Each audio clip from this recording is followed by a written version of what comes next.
Hey all, it's David Fuchsa, and as you can see, I'm continuing on in my classic games to show you Diablo 2. So, back in the day, I actually started playing Diablo 2 before I started playing Diablo 1, and Diablo 2 was quite a step up from most roguelikes and Diablo 1 and everything else at the present time. Um, what was also really great about it is that they're balancing this game out constantly, and Um, it was a pretty interesting game, to be sure. I dove lots of hours into playing Diablo 2, played most of the character types, and had a lot of fun with it. And it's really a testament to Blizzard's BattleNet because that's what made Diablo 2 fun, because you could play with other people, and also really just because the game itself is really good. You could play it single player and it'd be just fine. Um, anyhow, in the shareware version here, you can only play the barbarian, much like in the Diablo 1 shareware, you can only play the warrior, the fire type, and you can only play about a couple of the. So that should be enough to demonstrate what Diablo 2 is all about. So we'll talk to this guy. Greetings, stranger. I'm not surprised to see your kind here. Many adventurers have traveled this way since the recent troubles began. No doubt you've heard about the tragedy that befell the town of Tristram. Some say that Diablo, the Lord of Terror, walks the world again. I don't know if I believe that, but a dark wanderer did travel this route a few weeks ago. He was headed east to the mountain pass guarded by the rogue monastery. Maybe it's nothing, but evil seems to have trailed in his wake. You see, shortly after the wanderer went through, the monastery's gates to the pass were closed. Strange creatures began ravaging the countryside. Until it's safer outside the camp and the gates are reopened, I'll remain here with my caravan. I hope to leave for Lane before the shadow that fell over Tristram consumes us all. If you're still alive, then I'll take you along. You should talk to Akara, too. She seems to be the leader of this camp. Maybe she can tell you more. Alright, so that's his quest, and then. Oops. You have to press. I'll note that the thing about that separates Diablo 1 and Diablo 2 is that you can actually run in Diablo 2. So you're walking, much like, in the good old Diablo 1. And there's run, where you're running around. And it's actually kind of annoying how they had it, because you basically have to toggle run on and off every so often for weaker characters, and it's more of a chore than anything else. So we'll talk to Akara and get our quest.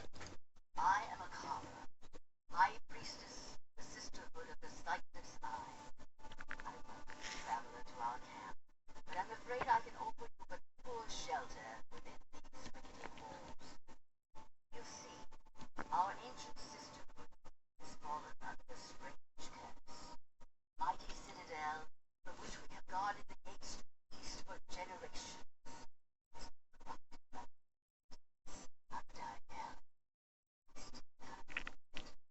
She turned many of our sister rogues against us and drove us from our ancestral home. Now the last defenders of the sisterhood are either dead or scattered throughout the place. I implore you, stranger, please help us. Find a way to lift this terrible curse, and we will pledge our loyalty to you for all time. Alright, so she gives you a quick little quest. I won't go into it, but she's basically going to have us go through the den of the wilderness outside the Rogues camp. And now there's a lot of things that are different about this game. You have a stash, so if you want to, you can actually stash some of your items whenever you want to. There's also waypoints, and these waypoints will let you jump to points in the game without you having to use like a teleport scroll or anything like that. And if you talk to Kasha here eventually, she'll give you like access to like rogue hirelings, which are mercenaries that can help you out. And there's also like gambling, where you can like go to like say Geed here and say, hey, I want to gamble for some items, and get some good items from him. So it's lots of interesting stuff, and lots of fun to be had. Basically, it's upgraded a lot of things. Here's a zombie in this one. If you remember the zombies from Diablo 1, they were kind of sluggish. They're still sluggish in here.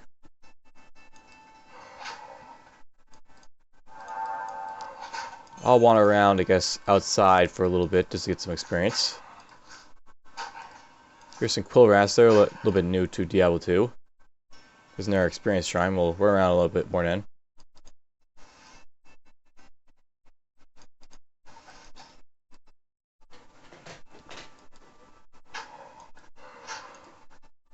Do do do do.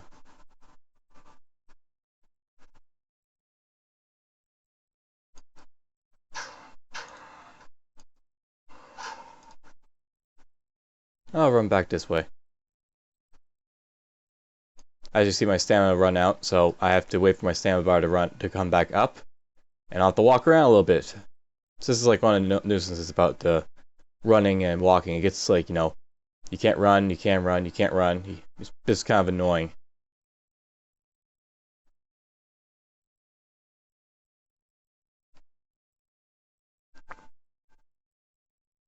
Wow, there's lots of experience shrines for sure. Now there's hidden stashes and stuff like that where you can get awesome things.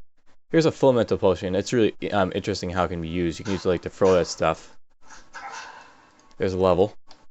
Let's put on this and I'll show you just what it does. Also note that in, like, I believe Diablo lore instruction, they actually made it so you could swap out weapons. So it's a lot interesting for that. Let's just throw a potion here.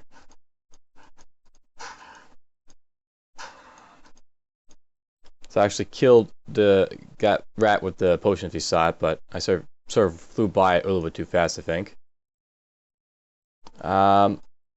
New stats, we're going to up our strength, because in this one, it doesn't really matter if you up magic or anything like that, because you use skills in this one. And here's how it basically works.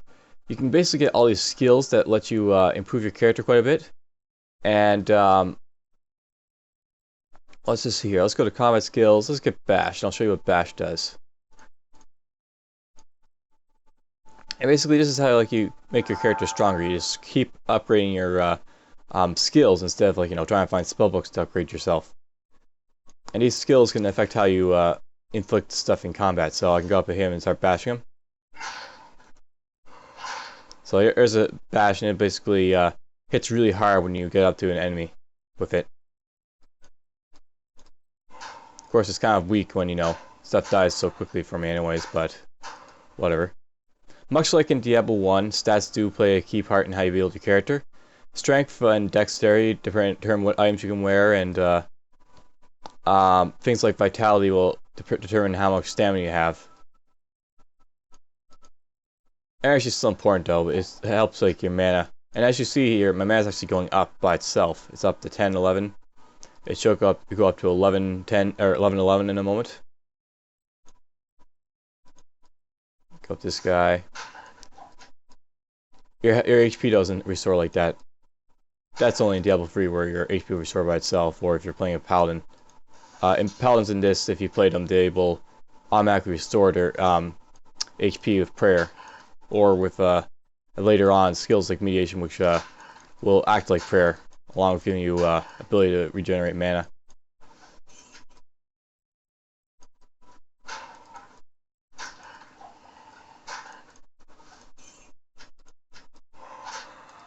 Now I haven't really been showing it, but something you can do, if you like, say there's a lot of items on the ground, you can actually select what items you want to see and pick up. So I'll just try and kill a few guys. Let's say, you know, there's some arrows. So if I like press Alt, I can, like, you know, see what items are on the ground, and I can, you know, see what I can pick up.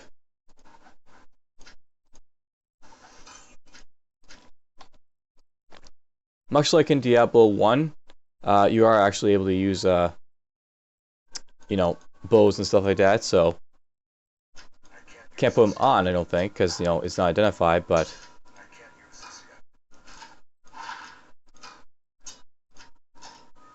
I'll show you a little bit that, you know, basically you can use like your bow here.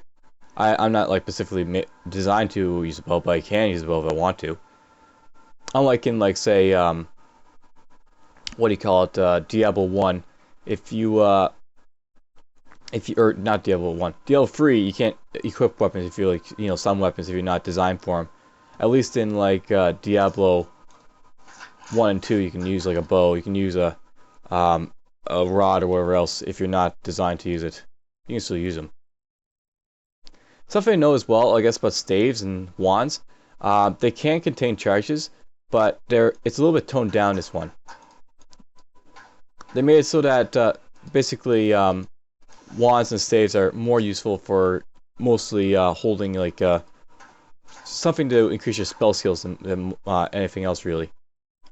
It works fine, but it's not that great, I don't think. Okay, I think we killed all the guys pretty much in the outside here. We're going to go get our last experience shrine just to get our experience up some more.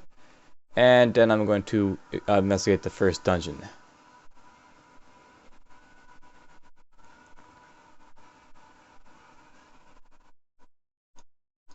I probably should have waited for my stamina to come back, but whatever. Not too important in the beginning to have lots of experience. Here's your experience bar, by the way. So that little white bar that goes up as it reaches full, your experience will give you a level, and it's awesome for it. Over here you have like little tabs that give you all the windows that your character can use.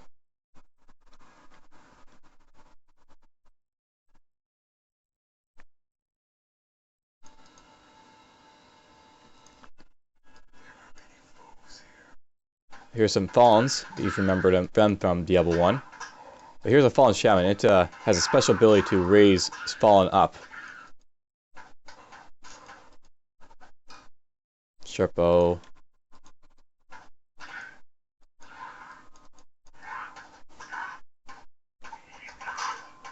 Much like in a real, they run away. But they're a little bit faster this time around, I guess.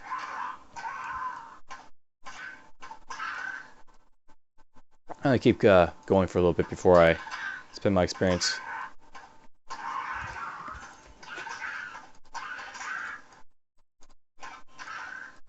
Put that on. Now we'll go this way first.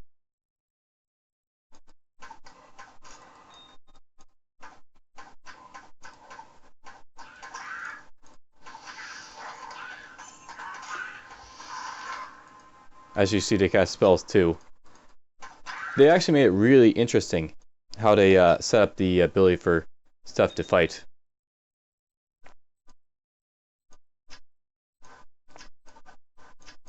I'm not going to be carrying around too much crap, but... Now that gem there is actually an upgrade piece. In Diablo 2 they actually allowed it so you could upgrade your equipment. And how it works is basically if you have like sockets in your equipment, like say this, you can put like this gem here, and it'll add cold damage to the attack, basically. And it's really interesting. It's a lot of interesting stuff that they add into Diablo 2. They really did outdid themselves when they created this game.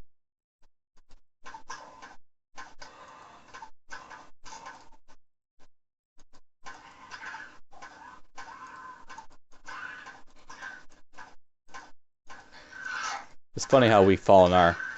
Even though I'm crappy with bows, I do so much damage with this bow, it's just ridiculous. Alright, now we got like some basic equipment on everything except for the helmet and rings and amulet.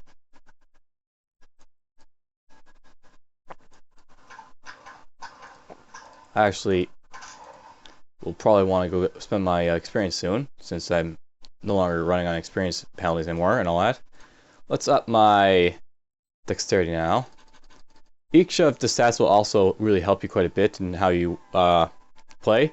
Strength will help your attack damage with like melee weapons. Dexterity will help you with attack rating and defense and stuff like that. Vitality will help you stamina and life. And well, here basically you see as it goes, like strength helps you here, dexterity helps you here, vitality helps you here, and energy helps you here. You also have resistances, just like sort of like I think in Diablo 1. I'm not sure if you have resistance, but they're there. Those can like reduce damage to like certain elements if they hit you. Alright, we have Bash already. Let's try looking at our stuff. Let's try Howl, since I can use that with the bow. And Howl will let me basically do a war cry. And it's basically frightens nearby enemies so that they run away. It's a nice little get off me skill if you want. So there's frightening.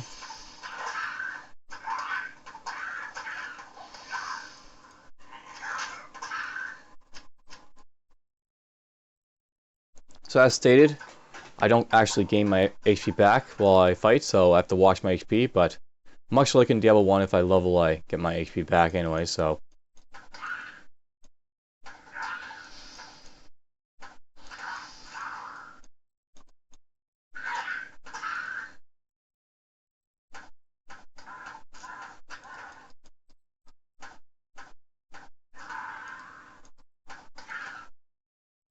I go up here. I'm basically backtracking to make sure I'm not running into, I'm not leaving any guys behind, because one of the annoying things about this quest is that you have to kill every monster in the Den of Evil. And sometimes you'll run around and it's like, where's the last mob? Where's the last mob?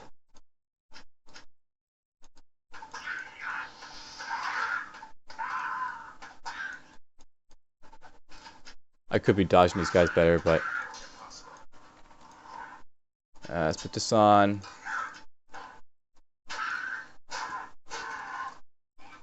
Put on Bash. Now these guys will always run away, but it's still quite interesting how they are coded. They run pretty fast. That's one of the things that I kind of enjoyed about this game. They made it so that stuff was interesting and how it ran away. Alright, I'm going to actually identify... No, I'm going to do that. Let's drop this hand axe. I'm going to put this on, and I'll actually show you what this does. So let's just see. I put it in here. Now it's got 1 to 3 cold damage in it. And that will do a little bit of extra damage when I hit stuff. Specifically, it'll do cold damage. And there you go, we saw some explode. That little blue attack there is just showing that it's doing cold damage as it hits. There's a damaged buckler. I can use Combat Masters on the Barbarian to improve my weapons if I want to, so let's maybe go... Well, we'll do that later. I'll go use this Fine Potion. I'll show you what Fine Potion does. So let's say I go Fine Potion on this target. There's a possibility I might get some potions out of these guys. Though it takes mana to keep doing it, but I'm not really using mana for it much anyways. Let's up our dexterity again.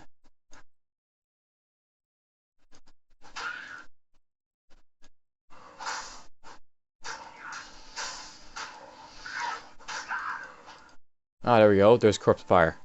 So there's a unique monster. You didn't really see him in Diablo 1 because they didn't really pop up. But there's unique monsters that pop up in Diablo 1 too. And here's Corpse Fire. Here's the de facto boss of this first dungeon. A few more hits to kill him, but he dies easily enough. We'll drop you. Identify this as your buckler. Just basically adds cold resist. Nothing really special about it, but whatever. You're okay. And this gives me 17 to slightly attack rating, so slightly increased attack speed. That's not really much better than this, but no, it's interesting what the weapons can do.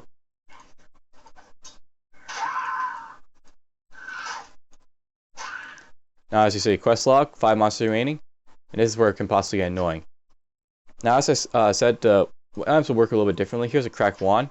That's like a necromancer's weapon, and basically it can give you like stats eventually to improve your character. So I'm just gonna possibly look around and hopefully get a wand that has stuff on it. Oops, I keep hitting spacebar. There's a javelin. Let's use this javelin. I'll show you what throwing weapons are like. So there's a javelin. Oops, didn't mean to do that. Throw. Let's do this. Nope, nothing. So here's where it gets annoying. I have to run around and say, where's the last guys? You know, 1 monster left. Have to look around for that 1 zombie or 1 fallen that I missed.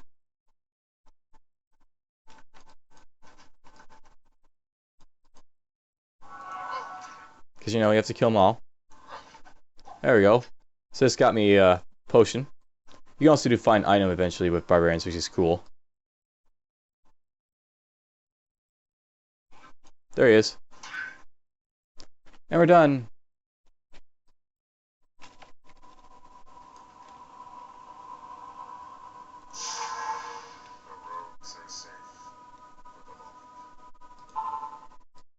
The rogues are safe for the moment. Let's move on and do a second quest.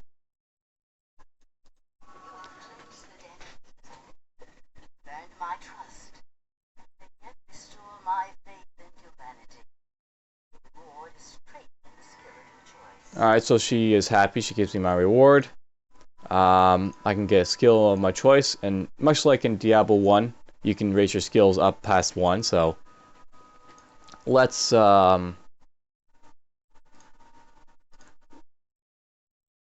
now we won't get that. We'll get Bash. You can really never go wrong with Bash.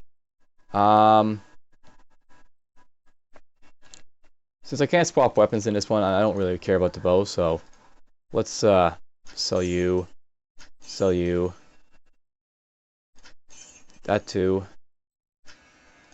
Now, interesting enough, they actually have tomes in this one, and tomes can let you store your town portal and identify scrolls in them to save space in your inventory. There's also keys, which lets you unlock chests if you want to, and blah blah blah. There's lots of, as I said, there's lots of stuff that you can find. I'll talk to Cash and she'll give me the next quest. Welcome, Outlaw, to our glorious hovel. I know Blah blah blah. Let's skip this. my rogue scouts have just reported an abomination in the monastery graveyard. Apparently, Andari is not content to go. Bloodring, one of our finest captains in battle against Diablo, is also one of the first to be corrupted by Andari. Now you'll find her in the monastery graveyard, raising our dead zombies. Cannot abide this defilement. If you are Alright, so she says, go kill my friend. That's actually what she is, her friend, but whatever. Friend no more, she's an undead beast and needs to die. Okay, so quest complete. Look for blood raven in the burial grounds next to the cold plains.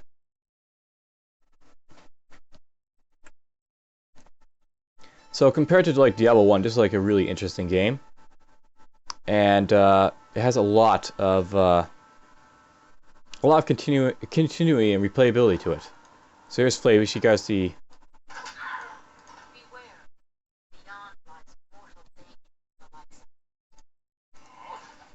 hey, a rejuvenation potion, how nice. Okay, so we got some demons. As you see, I'm throwing weapons here.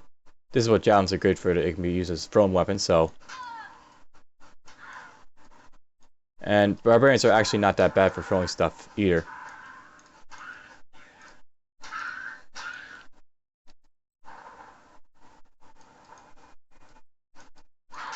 Ow.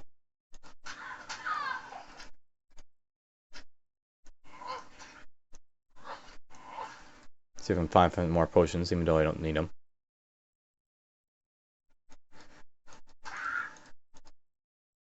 Let's kill you first. And in the beginning, thrown weapons are pretty strong, just because they hit so hard, even though you run out of them quickly.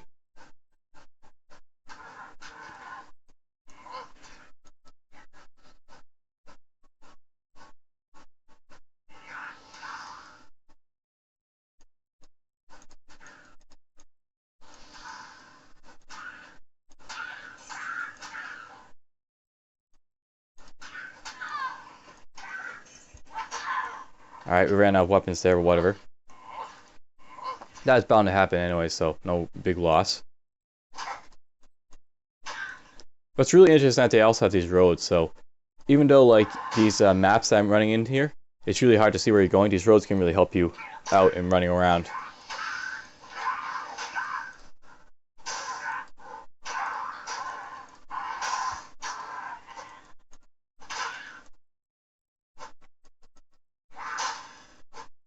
Die, die, die.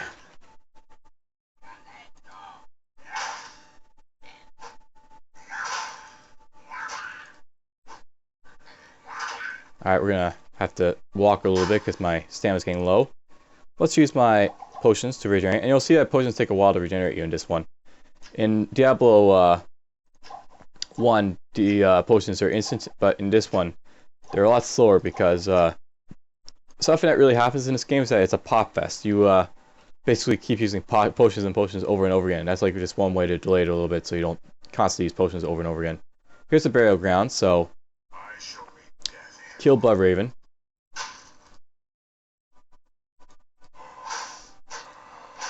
Here's some zombies.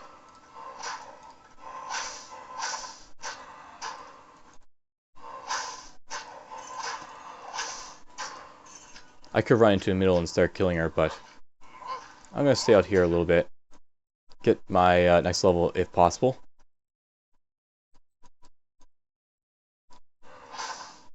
Oh, there she is.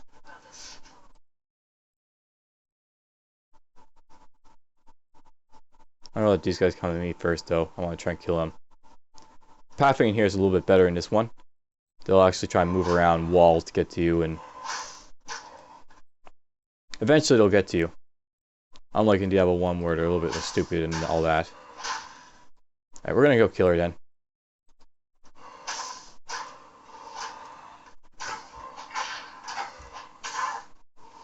Let's go heal up. I'm gonna let these guys come to me a little bit so I can get rid of them. As you can see, she's also firing arrows of fire at me. So, basically she fires fire bolts at me. There's a chip skull, that's another upgrade item. And it basically lets me get as man life seal to attack. So now I've got a skull on my sword.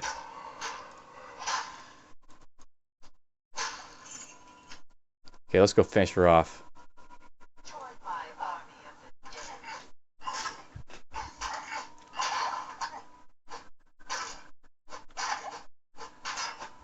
As you can see, it's a potion's best as I slowly beat on her till she dies.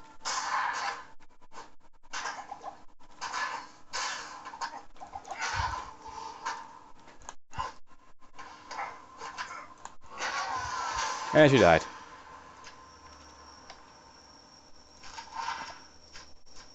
And all the stuff around here will die, blah blah. That's basically what the quests are like in like Diablo 2. Like you move from one quest to the next and eventually kill the big boss and then you move to the next act and you keep doing that till you win. So return to Kasha for a reward. And here she'll introduce you to hirelings.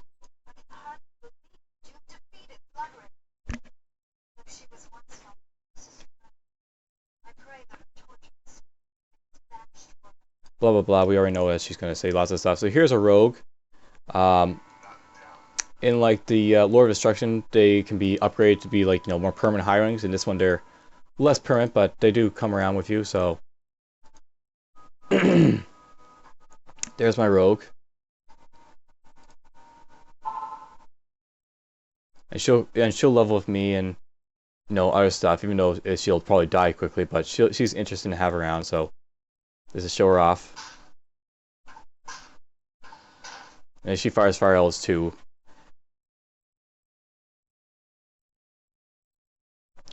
And there's also interesting dungeons every so often. You can like go to like here the mausoleum. This is like kind of reminiscent of the chapel, though you'll eventually run into a cathedral itself.